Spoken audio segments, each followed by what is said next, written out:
When you get out of an Uber, you get prompted to leave a review. There are 5 stars, but it is legitimately rude to put anything less than 4. It's rude even though they could not be worthy. Socially, if you put a 3 on somebody's Uber, they're going to curse you out. They might even drive back to your house and throw dog poop at your door. So everybody gets a trophy. So everybody gets a trophy.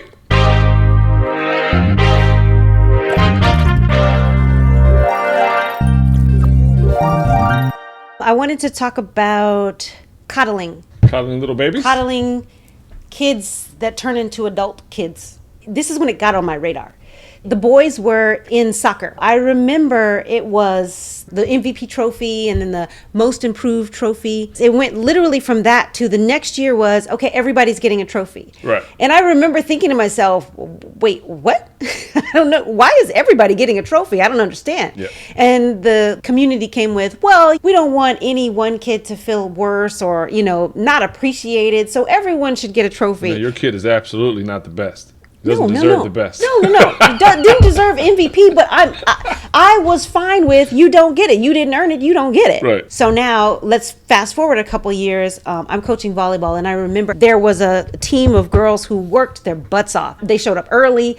They were willing to work. Let's start 2 weeks earlier than everybody else. I mean, they put in the time. They all had heart. And it went from that one year to people started showing up late and, hey, I also have choir practice or whatever, so I can't come to practice. But now my parents are complaining because I'm not playing in the game. And I'm like, I'm sorry, but I don't understand. Did you think because you existed and you were breathing air that you just get to play and you just get to start? Where did that come from? That came from everybody gets a trophy. Now you have the parents who are like coddling their college kids. Like, hey, my kid doesn't have this. How do I get it to them? Or my kid doesn't have that. How do I fix their bed or change their sheets or some crap like that? And in my mind, I'm like, or you could just let them figure it out because they're grown. I get that you want to take care of your child. Everyone wants to do that. But I think that there has to be some point in time in their lives where you start weaning them. That should be in high school. And then after you've weaned them, when they get to college, they're gone. You don't have to cut the cord completely, like never talk to them again, but like trying to solve their little problems. In college, at what point do they grow up? Right. And so what that turns into is the now 23-year-old who believes they should be a director at 23. And you're like, I'm sorry. Did you say you've been working for 6 months and you think you should be director? Is that what we're doing now? You know where that comes from? Everybody gets a trophy. Yep. I got nothing. I know how to fix it. Everyone doesn't get a trophy. You acknowledge the people who work their butts off, the people who work hard, the people who stand out. That's what you do. And then the people who don't get that trophy, then that gives them something to work towards if that's what they want to do.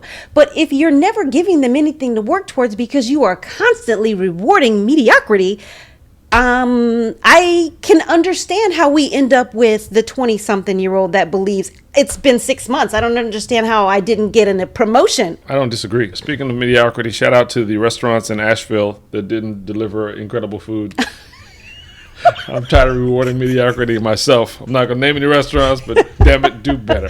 To that point, when you get out of an Uber, you get prompted to leave a review. There are 5 stars. You could put 1, 2, 3, 4, or 5. But it is legitimately rude to put anything less than 4. It's rude even though they could not be worthy. Socially, if you put a 3 on somebody's Uber, like unless it was like really bad, 3 is like, it's like going to grad school and getting a C. Like it just doesn't even count anymore. It's just horrible. You failed. In grad school, a C is an F. You have to take the class over. C doesn't exist. That's the same way it is in Uber. If you get a 3, they're going to curse you out. They might even drive back to your house and throw dog poop at your door. So everybody gets a trophy. So everybody gets a trophy. So it's still happening. Society is not a dinghy. It's not a skiff. It's not a sloop. Society is a big old freaking tanker ship. And it's very hard to turn. So I don't know how you fix it. In your house, you could do things different, but kids leave your house. And we don't have autonomy over a big enough swath of society to reverse this rewarding of every single thing, even when it's mediocre at best. My only suggestion would be we started at the young child sports level of everybody gets a trophy, so snatch it back. Maybe. Is that where it started, or when you first noticed it? That's where I first noticed Right, it, because and we don't know where it started. in my mind, like you start with the little kids and their little trophies. Everybody's going to get a trophy. It doesn't matter whether you showed up or not, because half the kids didn't show up. The problem is I don't understand. taking this stance out in the real world turns us into curmudgeon. You're the old person who gave me a 3-star in my Uber, and now I'm going to review you because you gave me the 3. I'm going to give you a 0 or a 1. You go to any restaurant today, a carry-out restaurant. Okay. After you swipe your card, they want you to put in a tip. Yes, they do. And people do it. Yes, I'm guilty of that sometimes too.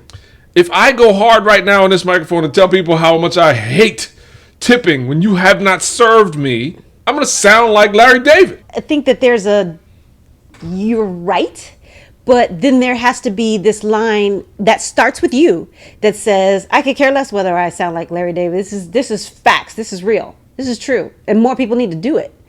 Because you're absolutely right. After you swipe your card and it says, what tip do you want to give me? Well, you've been standing here doing your job, so I'm going to go with a no. I don't understand. Why would I tip you? People do it because people will do it. I understand. I'm guilty of it.